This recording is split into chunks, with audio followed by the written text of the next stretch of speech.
Hi, everybody. This is Amy King again with GradLeaders. We are going to go ahead and get underway. We've got a decent sized group joining us today, and we want to be respectful of everybody's time. So we want to first start by thanking you for joining our first virtual employer presentation that is part of our new Connections virtual series.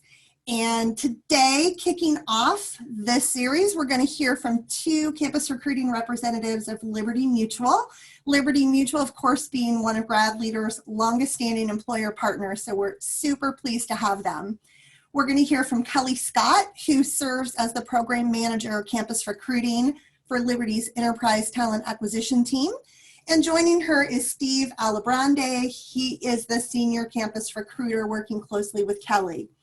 So they're going to be able to provide in this hour some insights to Liberty Mutual's MBA talent programs, their recruitment process, and kind of what your students can expect and things they can do to kind of differentiate themselves.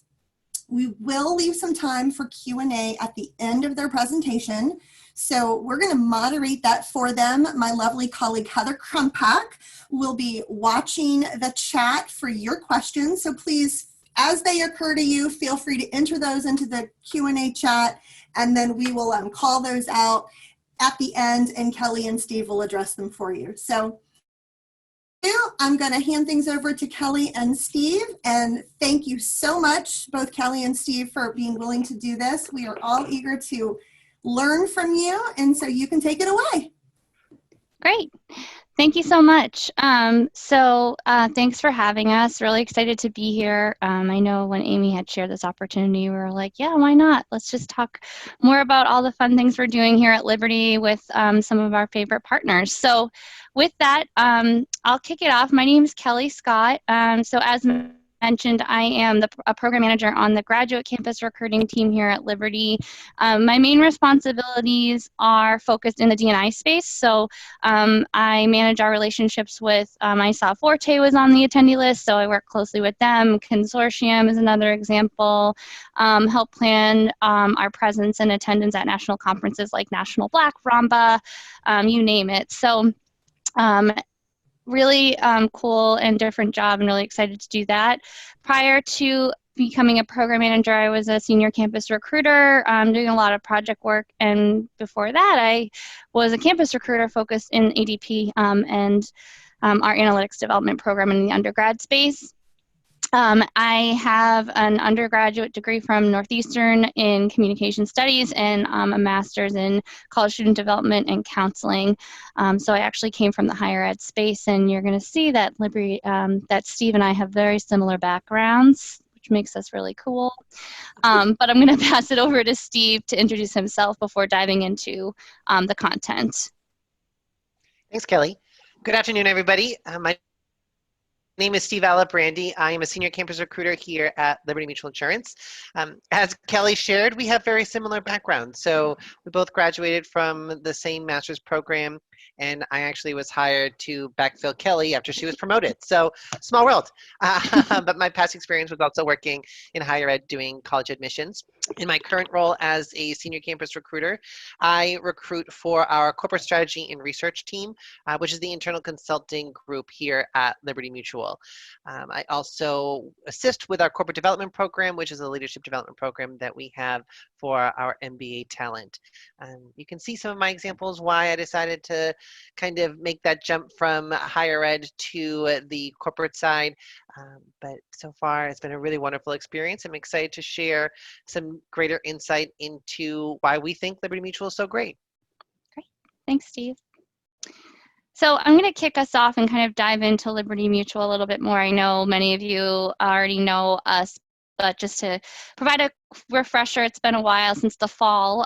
So we are a Fortune 100 company with steady growth, third largest US P&C, or property and casualty, I should say, provider in the US, fifth largest globally. Our goal is to be in the top 3 globally over the next 5 years or so. You can see some of my financials here, and we are 75th on the Fortune 100 list.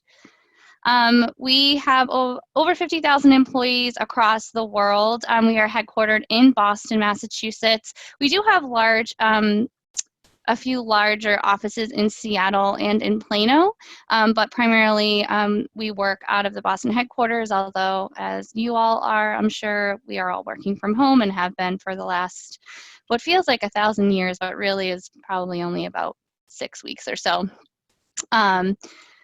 But we are a global company. And these are a few of our accolades. So the best employers for diversity, best employers for women for Forbes, both in 2019, the women's one we've received a couple times, a great place to work certified, 100% corporate equality index rating, which is really great. And this is just a handful. One that I'm really proud of that I've mentioned before on similar calls is we were named a company that cares by People Magazine, which I think is super cool. But as the D&I program manager, these accolades mean a lot. And I know Liberty is always trying their best to be best in class as it relates to being inclusive, and we understand the importance of diversity and what that brings to an organization. Not only it's just good business sense, but just from an innovation and innovation standpoint, it's key. So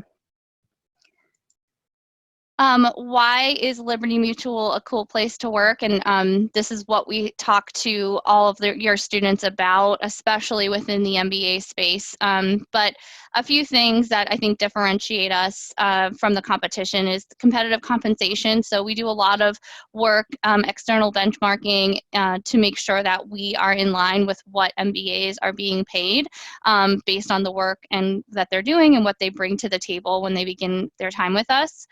We also recognize the importance of having flexible work arrangements now more than ever.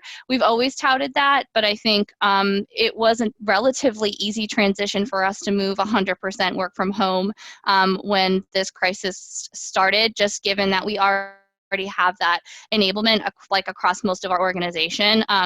So it was relatively seamless. I know I work from home pretty much 100% of the time. And Steve, I know you do like at least 3 days at home, if not 2 days.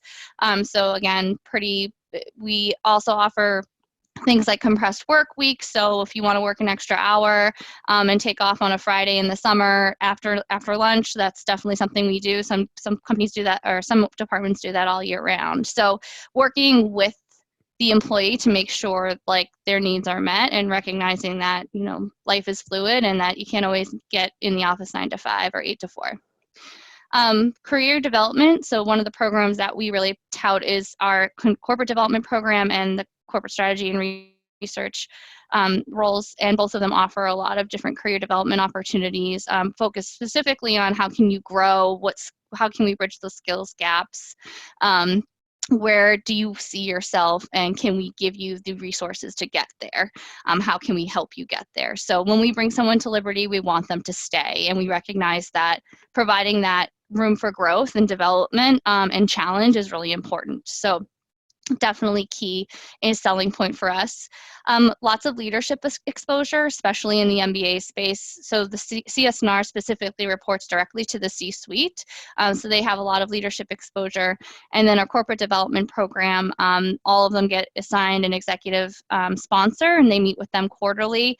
And in addition to just presenting on every rotation, what they've been working on, and as well as a bunch of different networking opportunities and what have you. And then finally, recognizing that many MBAs may have families or are looking to start families, we offer paid parental leave for both new moms and new dads. So that part is really exciting, and I love sharing that detail with everyone. So in regards to insurance, generally, I know the industry gets a bad rap for being kind of like stodgy, a little bit boring, but given how the fast pace of the world, it really is an innovative place to work.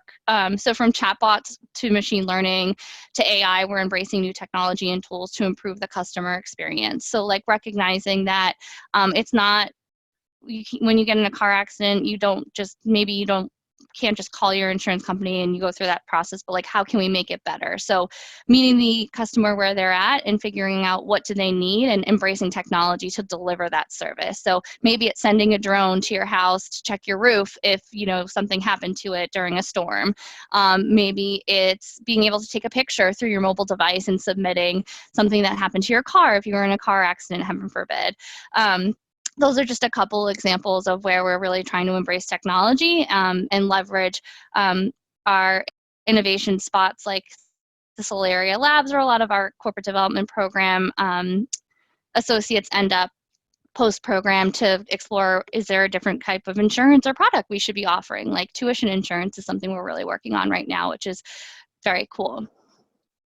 So keeping a pulse on what's happening and what's next. Next gen vehicles, connected homes, shared economy. We just signed a deal. We'll be the insurance provider for Uber in the Northeast area, which is really, really cool. And then another one, connected home. We have a lot of incubators that we've partnered with around home cleaning service or how to find renters insurance, things like that. And finally, next gen vehicles. What does insurance look like for if you were your car, if you had a Tesla that drove itself? How do you insure something like that? So I'm just going to pass it over to Steve to talk to you a little bit more about how we're engaging your students. Great. Thanks, Kelly.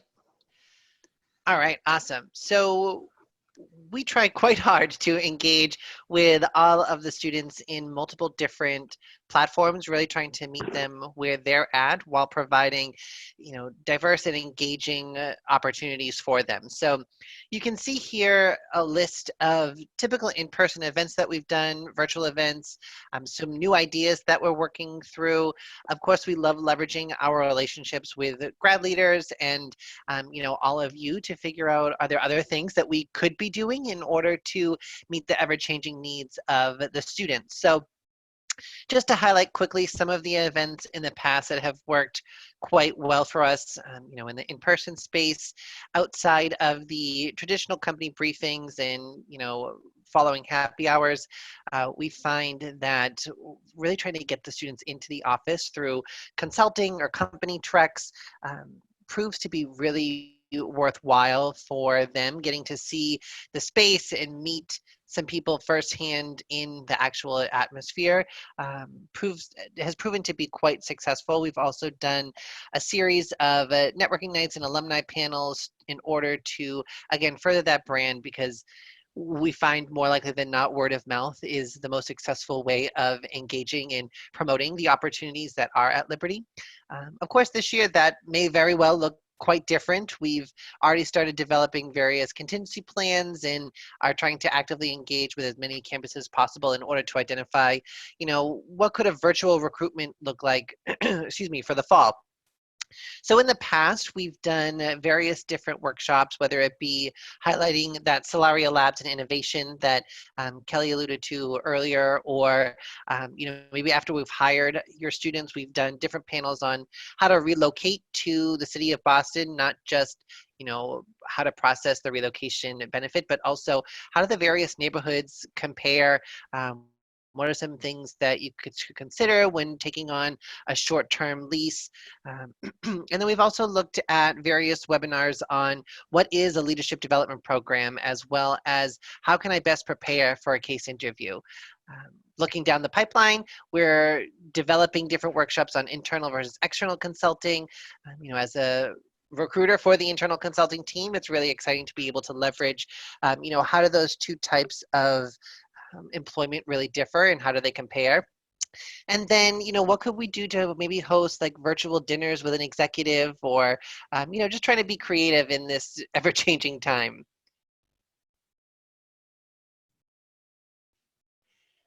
Now, oftentimes we're asked, you know, okay, it's great that we are engaging with as many students as possible, but what does that ideal student profile look like?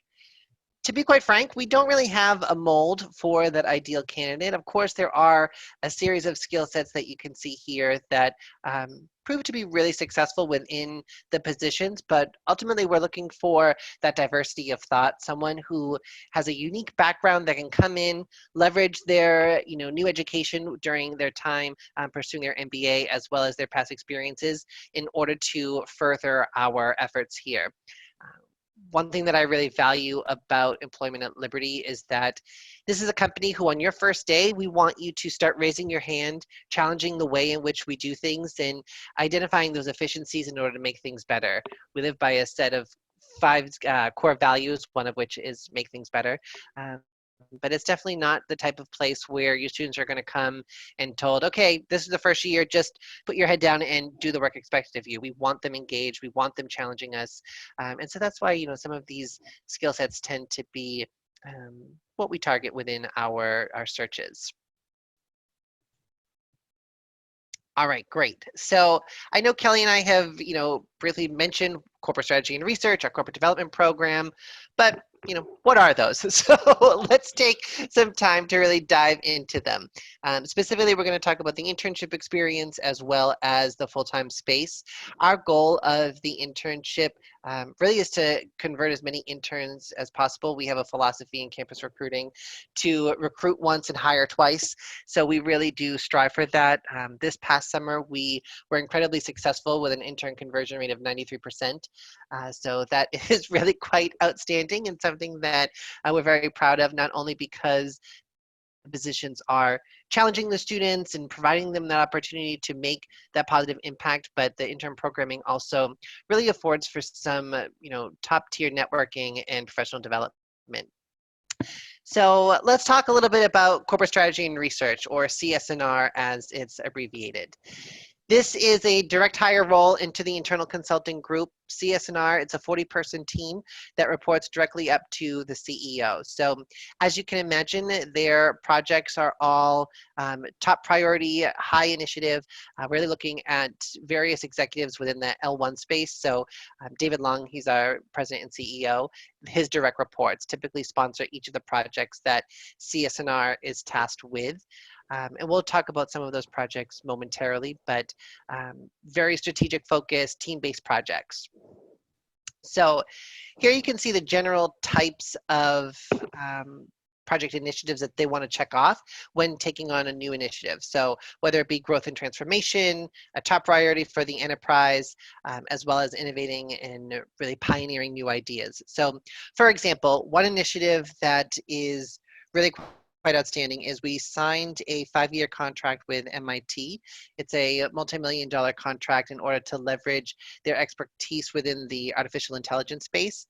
And how can we leverage that mastery in order to become a top 3 global P&C insurer? Right now we're top 5 within a global perspective. So as Kelly mentioned, self-driving cars, that's a huge buzz right now, right?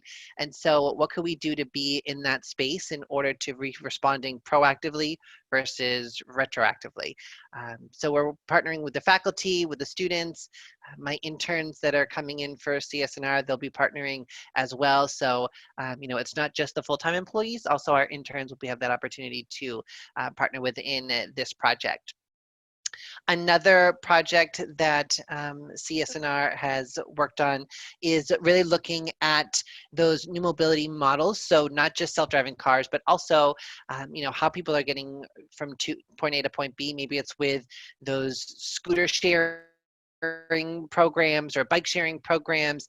There's some new type of car programs where you can almost like lease out your own vehicle as if it was an Airbnb. So, all of these are going to require insurance, not just in the personal lines, but, we also have a significant commercial line of business. So how could these advancing new mobility products, change the way in which we underwrite auto insurance? So really exciting things to be able to problem solve for. All right, so in looking at the new hire experience, whether it's in the internship or in the full-time space, they have a very, very robust onboarding procedure for our new hires. So they'll have training topics on, a multitude of different areas. You can see a sample here on the slide, but they'll all have onboarding buddies. So that way they have, that direct one-on-one person to bounce ideas off of. There's also a significant amount of career development and coaching. So in their role, they have a career development coach, which is typically one of the managing directors, so one of the leaders of CSNR. Every employee will have a bi-weekly check-in on their professional development. So they are constantly getting firsthand feedback on their performance, their ability to work with external stakeholders, their clients, you name it, they're getting that feedback on it in order to really shape them into be a future leader of our organization. Going hand in hand with that, there's monthly training programs as well as that hands-on experience. So oftentimes they'll bring in external speakers for professional development. Various times a CSNR employee may have an interest in doing a sprint outside of the group. So it could be a 6-month experience, maybe working in Solaria Labs, or for example, one of my consultants just got back from 6 months in Spain doing a big project, overseas in our Madrid office. So a lot of different opportunities that you can take advantage of during your time within the group. Now, the senior manager is the full-time role that I specifically hire for, so it's what the summer consultant internship will convert into. So as you can see, an individual is typically with CSNR for 24 to 36 months. The goal of the experience is that you're taking that time in order to hone in on a lot of new skills, so that way you can place out into a senior position within the organization. I'd be remiss to note if I would be remiss if I didn't note that either it's CSNR or CDP, both opportunities develop those future leaders. So it really are great opportunities to catapult your career trajectory within our company. So you can see some examples of roles post CSNR. Our current chief of staff, she was an alum of CSNR, the head of our global talent practices, also an alum of CSNR, just to give you two quick examples. And here's a quote. So actually, this is my consultant that just got back from working in Madrid. So please forgive the fact that he's saying he's about to move to Madrid. He just moved back. But you can see what his project was when he interned one summer, as well as what his favorite thing was working in CSNR. It's a very, very close-knit group. I think that with this work from home structure, they're not the group that typically works from home, simply because it is so interwoven within how they work and operate together. So they often are doing different socials. They have an incredible sense of community where, like this past winter, they went on a big ski trip where pretty much the entire department went. So a lot of opportunities to engage with their colleagues both in and out of the office, making for that transition to a new city quite easy for those folks that maybe are not familiar with Boston, after completing their master's program. All right, so now let's talk a little bit about the Corporate Development Program, or CDP as it's abbreviated. So we're going to pivot a little bit. This is a 2-year leadership development program where participants complete 4 6-month-long rotations. So in the internship, it's kind of like a mini rotation, right? It's just 10 to 12 weeks versus that full 6 months, but they are given, a high impact project during their summer with us as well. So in CDP, our participants in the full-time space, they can rotate throughout all of our business units, as many functional areas as well. So you can see some of the examples of opportunities within CDP. As Kelly mentioned, each of them are given an executive sponsor and an executive advisor. So this is typically an L1 as well as an L2 or an L3. So a ton of coaching and development and mentorship in the C-suite. So typically our CDPers, as we like to call them, will use those mentorship relationships to figure out, okay, what rotations should I be pursuing and what type of opportunities will it advance, skill sets that I am looking to hone in on. Typically, the first and the fourth rotation will be in their home office, more likely than not Boston, but we do have some opportunities in Seattle as well. In years past, excuse me, our participants could also do an international rotation or a rotation in a domestic office, outside of the home office. Obviously, this year it might look a little bit differently. Unfortunately, those that were doing international rotations did get brought back to the U.S. So, just trying to pivot and be as flexible as possible. But typically, that is part of the program as well. And similar to CSNR, there is a lot of opportunities for development as well as mentorship. So within the corporate development program, there are dedicated program managers really assessing with the onboarding, the training. They're helping with networking, as well as all the different presentation opportunities between executives and senior leaders. The program managers are collecting all of the assignment opportunities, so that way at the end of each rotation, each CDP will get a book of every rotation that's available, so they can rank order their preferences, work with their mentors in order to complete that ranking as well. It's definitely a two-way street, so we want the employee to be able to really showcase what it is that they're most excited about.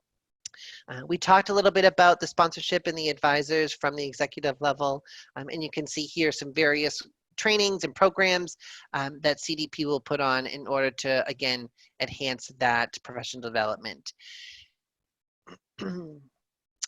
So as you can see, the typical career path for a senior business consultant within the corporate development program, they'll complete typically their internship. More likely than not, we do direct hire through the internship program for this opportunity.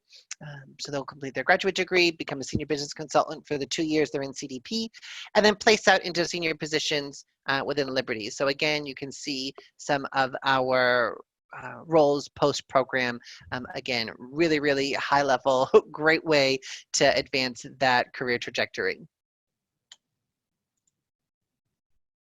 And this is Julianne. She is a second year finishing up her degree at UNC, talking a little bit about her experience working in Global Risk Solutions, which is GRS, our business unit, typically within the commercial lines.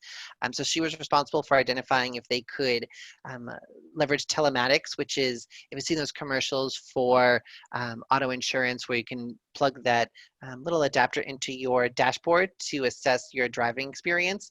We have a very successful program within our personal lines, the Global Retail Markets, GRM. So her project over the summer was, okay, how can I do this for GRS within our commercial lines? So really cool opportunity. She came from a marketing background, so very, very different, and it really flexed her skills, but she did a really, really great job, and we're excited to have her return in a couple months. Thanks, Steve. Sure.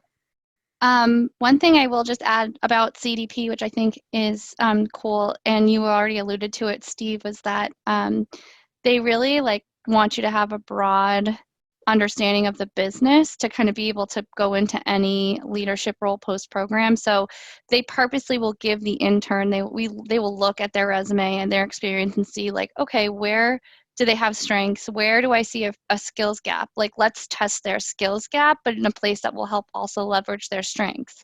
So Julianne, for example, is a perfect example of that, where she had that kind of techie marketing background, but she didn't really have any product development or just the analytics background wasn't there as much. So she really had to leverage data to come up with a new idea, and it was outside her comfort zone, but she really showed up and delivered. And that's really what we look for in candidates, both for CSNR and CDP. But to your point earlier, Steve, about how there isn't necessarily one candidate profile, I would say we look for that type of performance every time in the intern, and we have to give them the real world work for them to really show us that they can do it, which is another reason why they won't be ever getting coffee or doing busy work over the summer.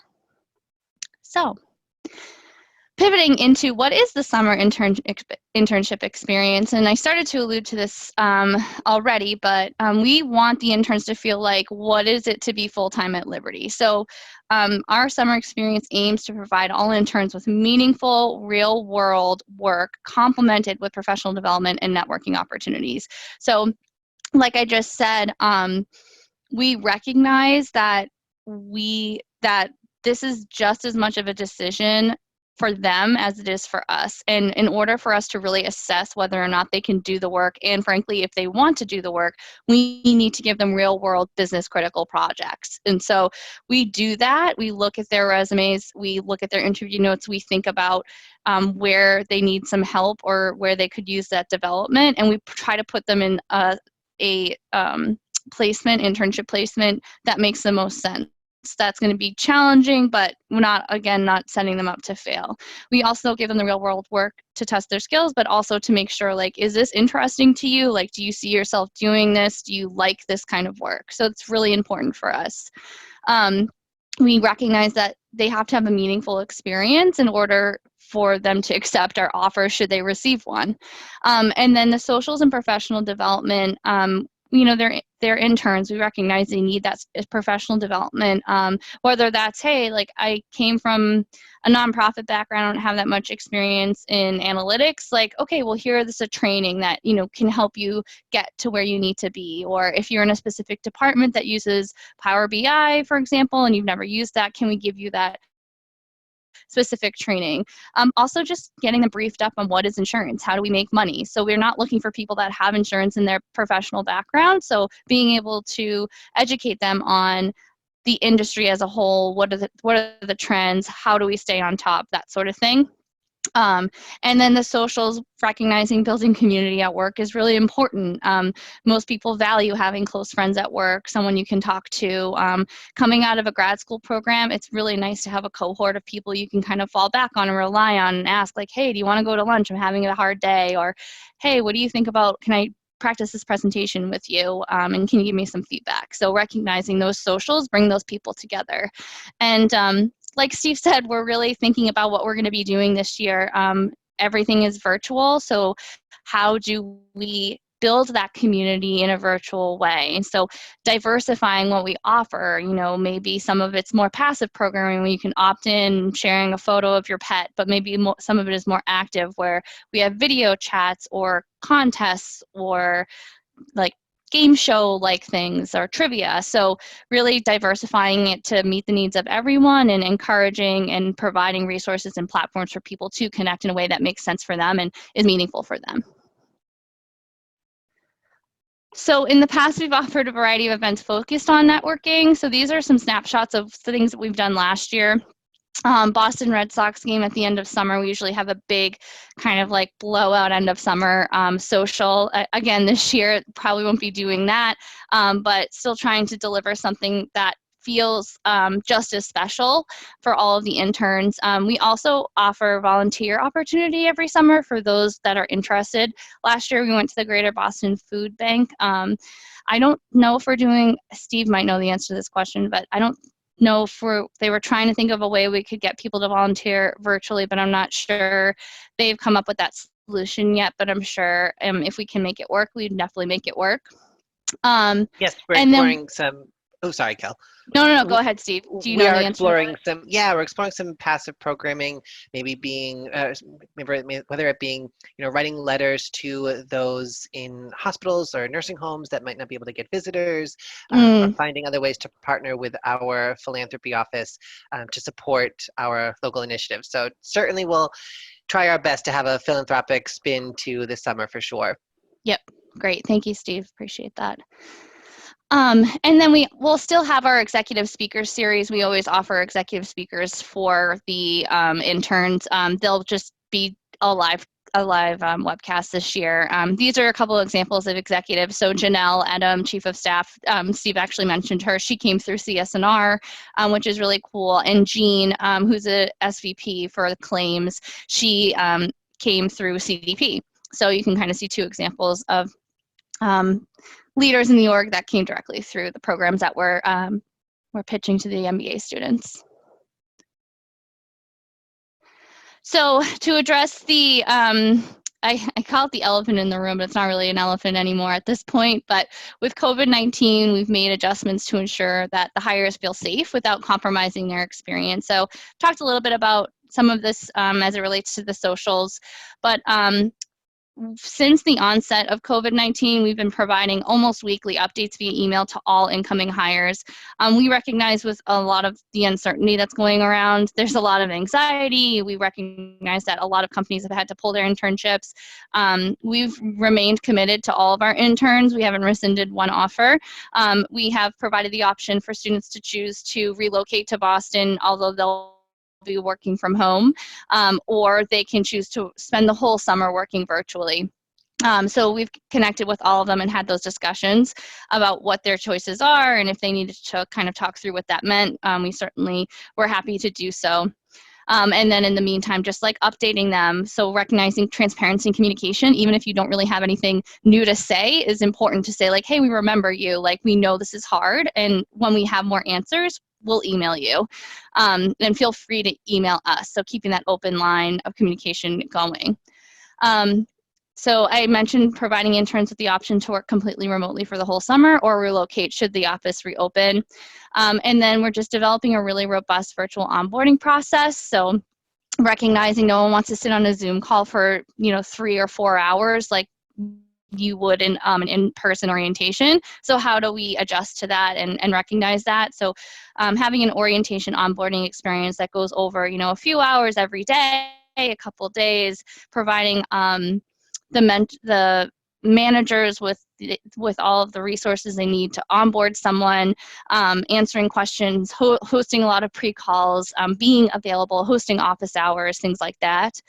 And then again, developing those virtual engagement activities and diversifying what we offer too. So different social opportunities, speaker series, ways to connect in a gamification way. So all of those things, we're still ironing out details, but making sure that we're providing a best in class experience given the circumstances.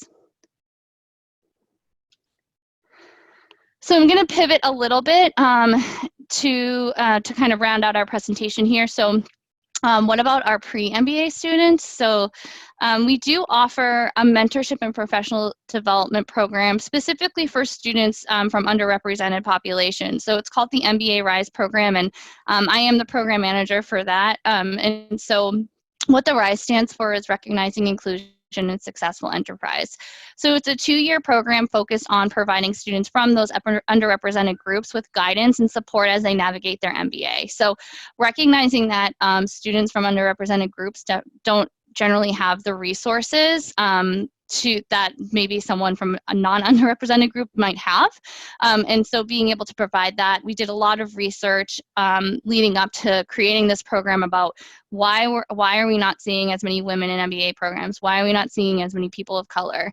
And can we help remedy that or change that? And so part of what we've done is created this program. And so I'm sorry, my kid was just screaming and it totally made me lose my train of thought. So what this program hopes to bridge that gap. And so what we've done is we have a big kickoff event to help welcome the new class. They are supported throughout the 2 years of their entire program. And so that's through different mentorship and professional development, which I'll talk to in a few minutes. But the on-site kickoff event is actually going to be virtual this year. And so for the virtual event, we are still working through the details, but it's still going to be 2 days and just a little bit abbreviated. And we'll have tailored mentorship and virtual professional development based on the survey feedback I get, and access to interview prep and opportunity to interview for early. Go downstairs. Oh my gosh, I'm so sorry. Some students, so some of the things that we're doing for RISE, the Kickoff Summit, so that will be virtual as I mentioned. They'll have the opportunity to learn more about our organization, culture, and commitment to diversity and inclusion.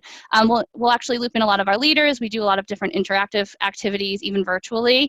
We hope to help them build community so that they have one another to rely on as they're going through their MBA and leading up to their MBA.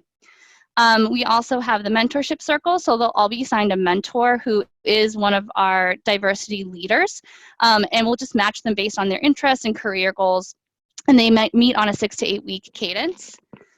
And then virtual professional development and newsletters. So every quarter we offer a different virtual professional development opportunity. So in the past we've done insurance kind of one-on-one, how do we make money? Recently we sent out a worksheet that's how do you build your brand, and like linking them to external resources to help them do that. So it really varies, again, based on what they're looking for and trying to meet the student where they're at.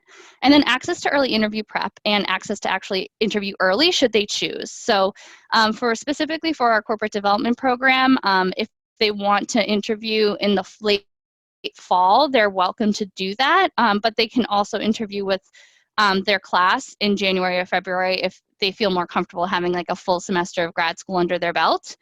But we actually will let their mentor know, hey, they're going to be interviewing. Can you help prep them? And their mentors are encouraged to prep them for any interview that they have. So one thing that I will point out is for the RISE program, the goal is not to just recruit them for Liberty, but to provide them with that support that they need to be successful post-grad program. So a lot of our students in this class, they decided, hey, you know what, insurance isn't for me, but they've still really been connected with the program through the mentorship and professional development. So how can they leverage the mentor to help them decide what they want to do and prep for interviews, even outside of Liberty? So this is Raquel. She is going into her second year at Emory, and she actually will be interning with us this summer in the corporate development program, so we're really excited about that. She's one of 5 Mba Rise interns, but she kind of talks about how the program helps her be more intentional and provided that community, which is really important. And then she specifically cites that mentor who helped her sharing her personal experience with how she kind of navigated the challenges of business school, helped Raquel be successful. And I know that her mentor also helped her like interview prep and practice, which I think was really crucial in her getting the offer in the end. So with that, concludes our presentation right on time, because we did want to leave the last 10 to 15 minutes for any questions that you might have. So I'm going to pass it back to Amy or Heather to let Steve and I know if they have any questions. And I'm so sorry that my toddler came running up the stairs screaming. Oh goodness, Kelly. No, that was fantastic, Kelly and Steve. No worries at all. I mean, this is real life happening in front of our very eyes. So great information. So I'll toss it over to Heather. She's been monitoring any chat questions. So anything to tee up, Heather? Thanks. Thanks to Kelly and Steve. Appreciate it. Yeah, the first one that I see here is given what's going on with COVID-19, do you have a forecast hiring, and will it be up or down for the 2021 season for your full-time MBA hiring? Yeah, great question. We haven't collected hire plans for next year yet, but we haven't reduced hiring at all. I think they said interviews are a little bit down as of very recently, but we don't anticipate any hiring shifts as of right now. So we expect it to be pretty much the same. Okay, thanks, Kelly. Yeah. Another one that came in is, are you still hiring interns for this summer? We are full for this summer. The timeline generally is we go on campus, obviously, to all of you in the fall. We start the first round interview process. Steve, correct me if I'm wrong, but I would say like November for those initial screens for CDP. Mm-hmm. Yeah, And I would say CDP for the early talent programs interviews. Mm-hmm. Yep. And then final rounds are usually when they get back for second semester, so January, February timeframe. One thing we do offer is, for example, with like a National Black, which happens in September, if we meet someone there, we do host interviews for CDP there, just because they're at the conference and they're looking to interview. But should someone feel like, but we generally don't do the second round, which is the case, until January, February timeframe. CSNR is a little different. So I guess, Steve, can you just provide some insight into that group? Certainly. So CSNR for the interview process, it's completely case-based. And for that reason, we don't typically do any early interviewing. Just logistically, they do 2 cases in the first round, 2 cases in the second round, and then the final round is another case. So It's just easier if we can do it in either a phone screen or on an on-campus interview. And I will say the second and the third round are both done on the same day in office. So the students are only asked to travel once to Boston in order to complete the process. Okay, great. So for the incoming first years, for the schools that are on the line, would you anticipate that timeline staying the same for kind of 2022, class of 2022, I suppose, who are going to be starting in the fall? Yes. Yes. Okay, all right, great. Yep. I will say that for MBA Rise, it's a development program, so it's for students heading into the MBA program in September. So right now that is posted, and we are currently interviewing for that program. So if you have admitted students that you think might be a good fit, or feel free to share that. I'm happy to share that link with you, because the event is in early July, so we're currently recruiting for that program right now. Oh, But it's a little great. different. It's not an internship program, so I just like to call that out. No, good to know, Kelly. Yeah, we'll make sure we get that information to everyone following the call. Appreciate it. Great. Next question is, do you have primary MBA schools you recruit from? And if so, who are they? Yes. I can take that one. Thanks, Steve. Sure thing. So we do have a list of schools that we may complete our on-campus interviews at, for example. So just to go over some of them, it includes Carnegie Mellon, Chicago Booth, Cornell Johnson, Dartmouth Tuck, Duke. We go to Harvard Business School, as well as some work at University of Michigan Ross, and the University of Virginia Darden. And then we do some recruiting as well at the University of Washington Foster for primarily those roles that are based in Seattle, but we're always open to new opportunities and looking at ways we can leverage our partnerships in different ways. Great. How large is your internship program? Within the MBA, so we also hire for other graduate roles too, but I would say it's about 30 students or so for MBAs. Thank you. Mm-hmm. Next one comes, if we have global candidates, are there similar programs outside of the US? And have you ever hired from specialty master's programs or only MBAs for the programs you mentioned today? So the first part of that question is, are there similar programs outside of the US? Correct. So in the full-time sense, there is, yes. Yes. So the corporate development program has, sorry, Kelly, I didn't mean to. No, please, you probably know a little bit more. The corporate development program does have full-time opportunities in certain countries. It changes every year, to be honest. So I believe this year it was in Malaysia, Singapore. Sometimes we do some opportunities in South America. Kelly and our team doesn't personally recruit for those roles. So it is a little bit different of an experience going through that recruitment process, but pardon me, it's still structured similarly in that it's typically a behavioral interview and a case interview. So there are those opportunities. I will say that historically, for a person to participate, they do need to be it should be in their own home country for that program. With regards to the specialty master's programs, for the corporate development program and for corporate strategy and research, historically we do look for that MBA.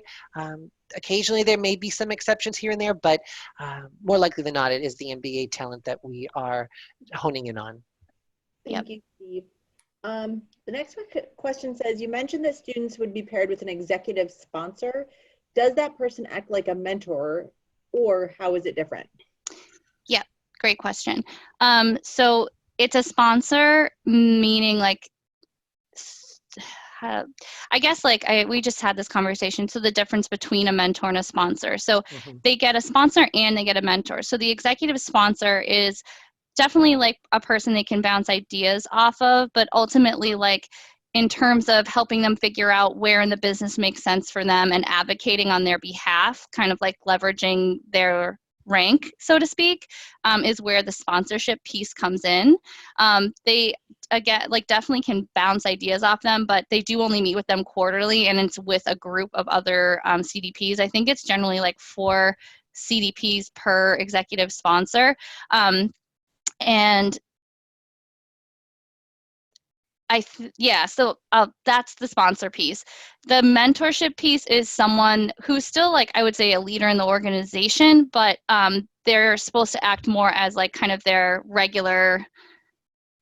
more regular touch point. So as an example, like, hey, I have a big presentation coming up, like, do you mind looking over my slides for me? Or like, even again, like, hey, I as an alum of CDP, like, where do you think's a rotation I should definitely go through? Because they're going to be more in touch with the program, and I think like day-to-day business operations than the L1 or the L2 are going to be. But both provide, I think, unique perspective, and I know for a fact that, you know, both have gotten positive feedback as it relates to like where someone has ended up post-program, or if they've been trying to decide between a rotation.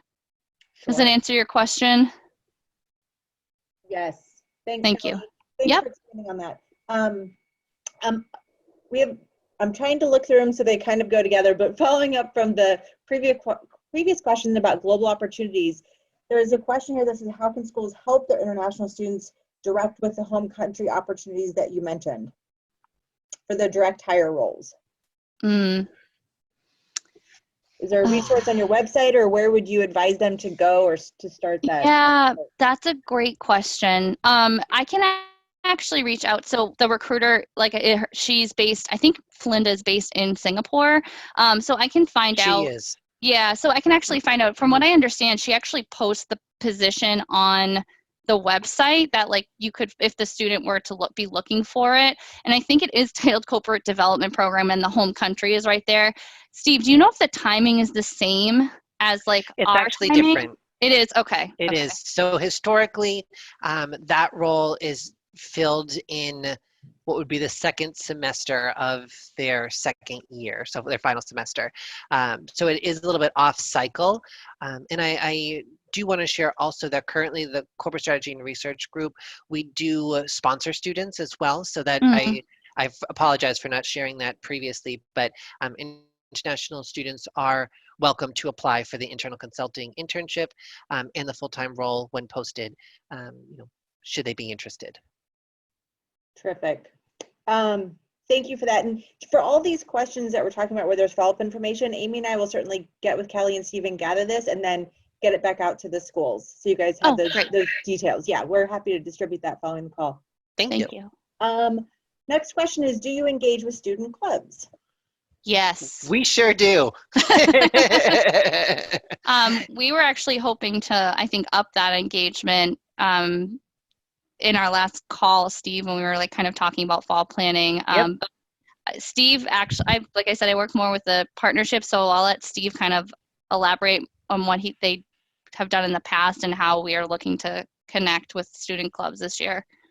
Yeah, thanks, Kel. We partner with student clubs quite extensively. We do rely on, you know, those relationships that we have with the clubs and their ability to help us promote our opportunities to their members. So that could be professional-based clubs. So I know I've sponsored various consulting clubs at different universities, excuse me, or it could be more like cultural-based clubs. We've done social clubs, all types of different organizations. Typically, we're looking for an event that you know, we're going to be able to meet students in a unique way that maybe we wouldn't have otherwise be able to reach them. So kind of tying into what I was talking about previously about, you know, trying to be very intentional with our recruitment effort this fall, where it may very well could be completely virtual. I think to Kelly's point, relying on the clubs is going to be an even bigger opportunity for us. So it's certainly something we're open to.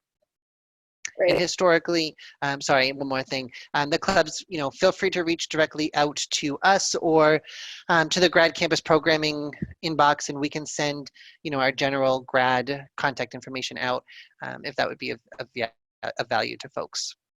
Yeah, that would be great. And that's it.